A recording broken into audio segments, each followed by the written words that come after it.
તમારા સંતાનો જે પબજી રમતા હશે ને જેટલો ટાઈમ એમાં કાઢ્યો, એમાં કેટલી એની મેન્ટલ એનર્જી વેસ્ટ થઈ ગઈ. એ જ મેન્ટલ એનર્જી 5-7 સારા પુસ્તકો વાંચી શક્યો હોત અથવા વાંચ્યા હોત, તમે પ્રેરણા આપી હોત, તો એની વિચારધારા આખી ખીલી જાત. પુસ્તકો વાંચવાથી એક મોટો લાભ એ છે કે તમે તમારા જીવનના પ્રશ્નોનું સમાધાન સારી રીતે એનાલિસિસ કરીને લાવી શકશો. તમને અનેક પ્રકારના દ્રષ્ટિકોણ આવશે. હમણાં અમે સુરતમાં એક બહુ જ મોટા ડાયમંડના વેપારી, એમની ફેક્ટરીમાં પધરામણીએ ગયેલા, Shri Ramakrishna exports, Govindbhai Dholakia.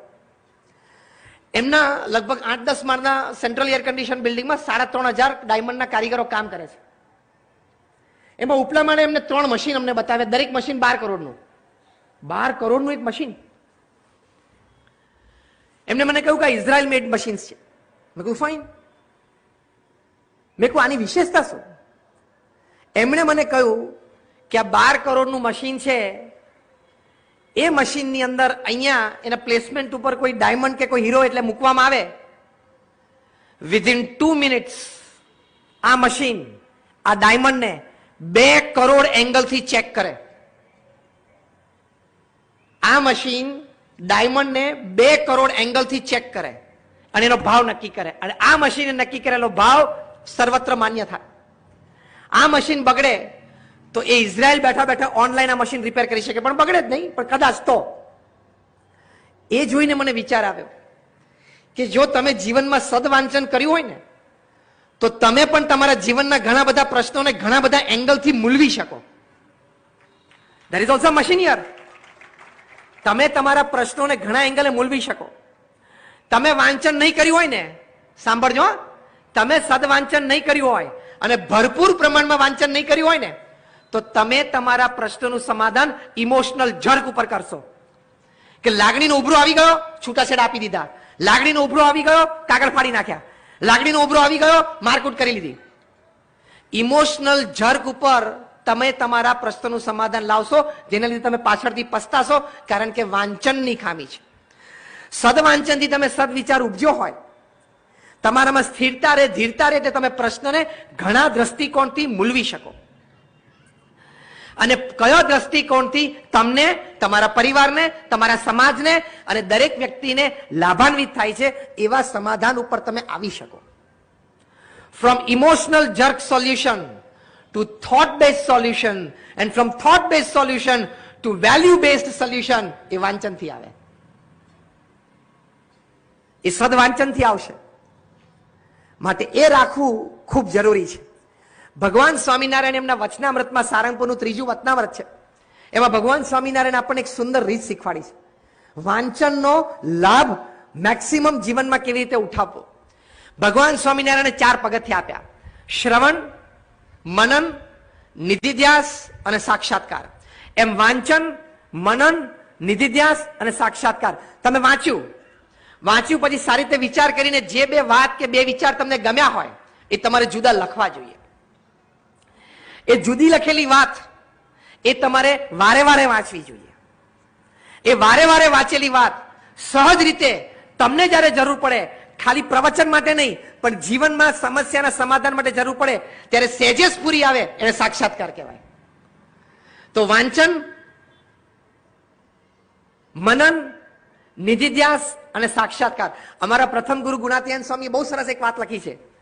Exact word હું તમને કહું: જે વાંચ્યું તે વિચાર્યું નહીં, તો વાંચ્યું શું કામનું? જે વિચાર્યું તે અમલમાં ન મૂક્યું, તો વિચાર્યું શું કામનું?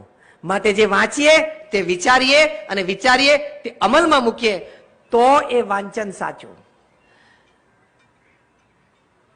એ રીતે આપણે વાંચવું જોઈએ. એ રીતે એમાંથી લાભ છે, એ રીતે એમાંથી આનંદ છે. અમારા વડીલ સંત છે પૂજ્ય ઈશ્વરચરણ સ્વામી, બહુ નાના હતા ત્યારે એમણે ચૈતન્ય મહાપ્રભુનું જીવન ચરિત્ર વાંચ્યું.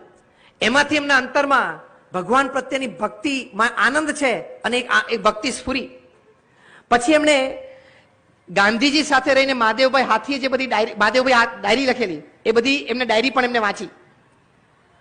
એમાંથી એમને પ્રેરણા મળી કે એમના ગુરુ યોગીજી મહારાજ સાથે વિચરણમાં ફરતા ત્યારે નાનામાં નાના પ્રસંગો બધા ડાયરીમાં લખી લેતા અને એ ડાયરીના ફળ સ્વરૂપે આજે અમને સંપ્રદાયમાં પ્રમુખ સ્વામી મહારાજના ગુરુ યોગીજી મહારાજના 6 મોટા વિસ્તૃત જીવન ચરિત્રના ભાગ મળ્યા.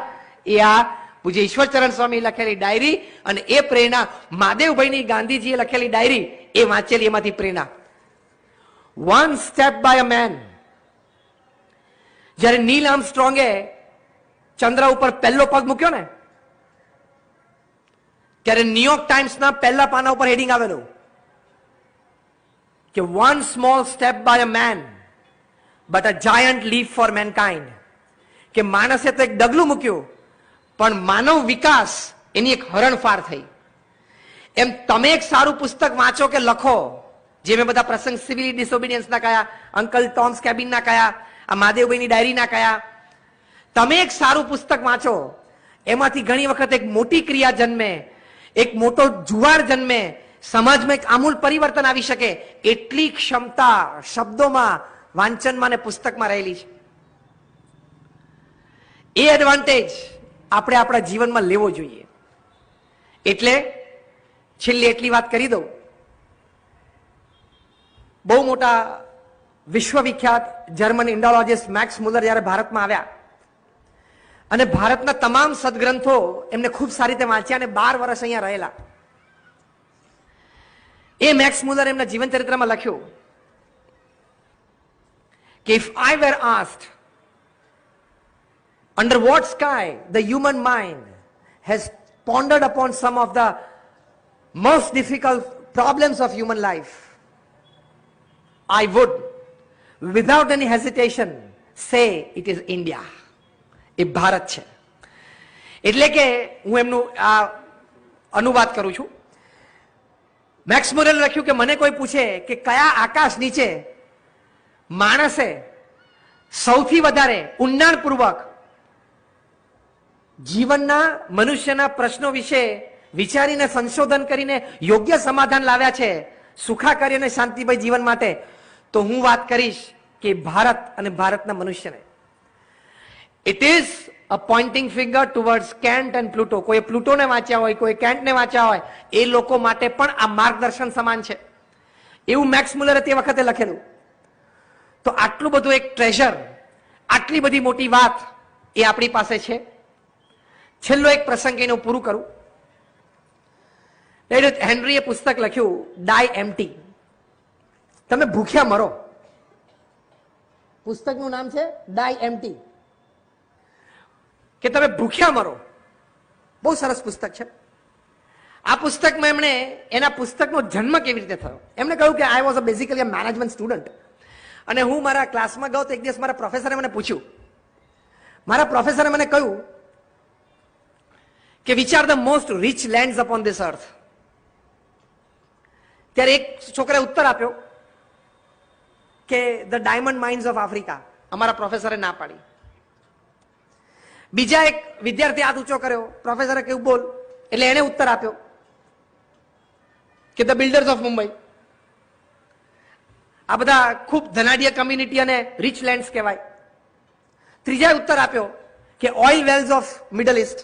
આ બધા ધનાઢ્ય પ્રદેશો છે. એની પણ પ્રોફેસરે ના પાડી. એટલે બધા વિદ્યાર્થીઓને આશ્ચર્ય થયું કે તો પછી પૃથ્વી ઉપર સૌથી સમૃદ્ધ પ્રદેશ કયો? The rich land.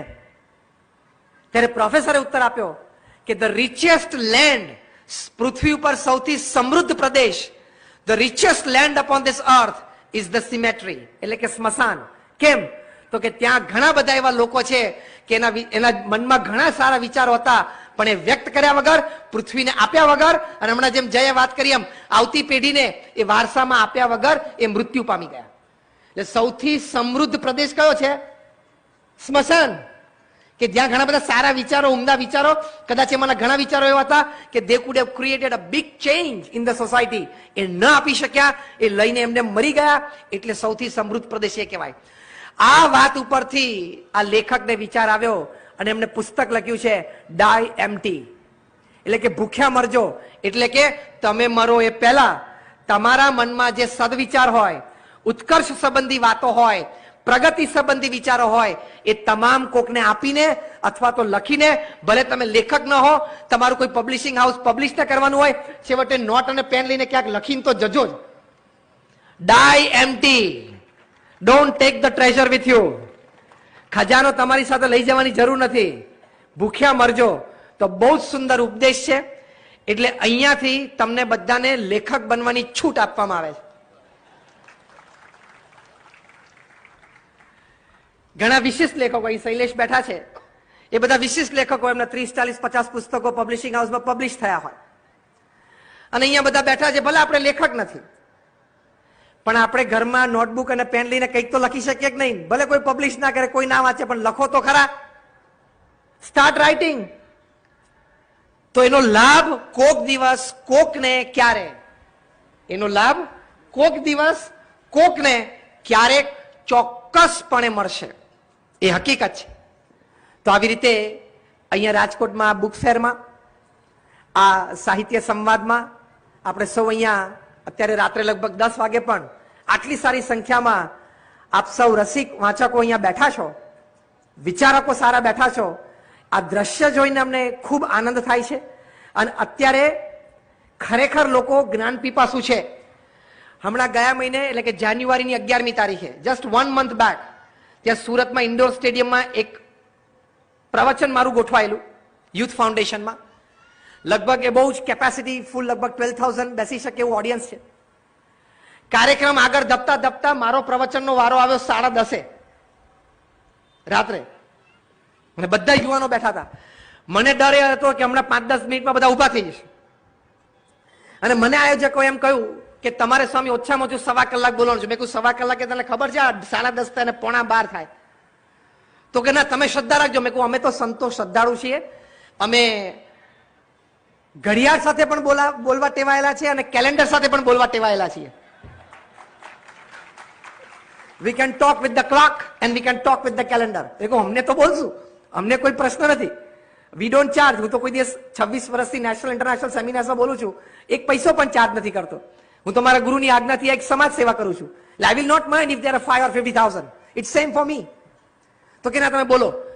પણ તમને આશ્ચર્ય થશે કે રાત્રે 12 વાગે 12 ટકોરે એક્ઝેક્ટલી મેં પ્રવચન પૂરું કર્યું. આ જાન્યુઆરી 11, 1 મહિના પહેલાની વાત કરું છું.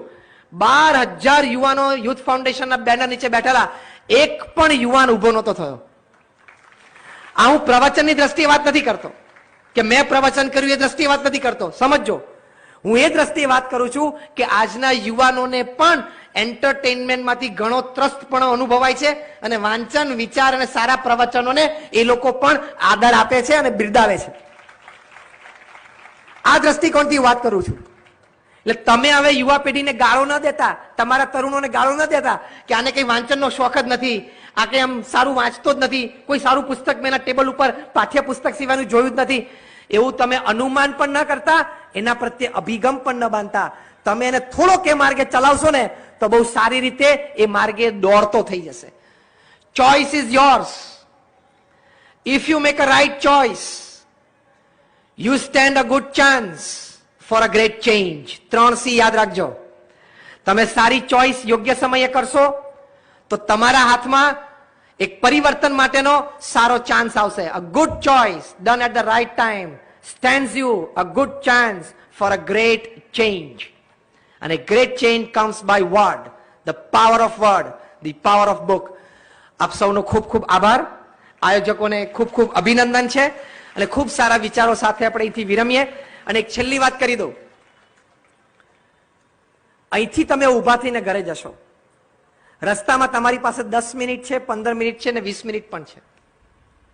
ચોઇસ તમારી છે કે તમારે શું ચર્ચા કરવી. કોકને આગળનો સોફા નહીં મળ્યો હોય તો એ પણ ચર્ચા નહીં કરશે કે મારી પાસે વીઆઈપી પાસ હતો અને સ્વયંસેવકો મને બેસાડ્યો નહીં. મને કહેલું કે તમારે સેકન્ડ રોમાં ખુરશી ઉપર બેસવાનું છે, હું ત્યાં સુધી આવ્યો, બનવા જોગ છે, બની શકે છે. કંઈક આયોજન વિશે, કોઈ વ્યવસ્થા વિશે, કોઈ વ્યક્તિઓને તમે મળ્યા, એના પહેરવેશ વિશે, એની ખાણીપીણી વિશે, તમે કોકને જમતા જોયા હશે, એની ટીકા ટિપ્પણ વિશે તમે ઘણું બધું જોયું હશે, એની ચર્ચા તમે કરી શકશો. ચોઇસ તમારી પાસે છે. પણ કઈ ચર્ચા કરવી, અહીંથી સુંદર વાતો તમને મળી, સુંદર વિચારો મળ્યા, આવા સમાજના આગેવાન શ્રેષ્ઠીશીઓ જેને જીવનમાં પોતપોતાના ક્ષેત્રમાં કંઈક નાની મોટી કામયાબી મેળવી છે. આટલું સુંદર રાજકોટના આંગણે આયોજન. હું તો અહીંયા રાજકોટ 12 વર્ષ રહ્યો. 1994 થી 2006 પહેલું આવું સારું આયોજન જોયું.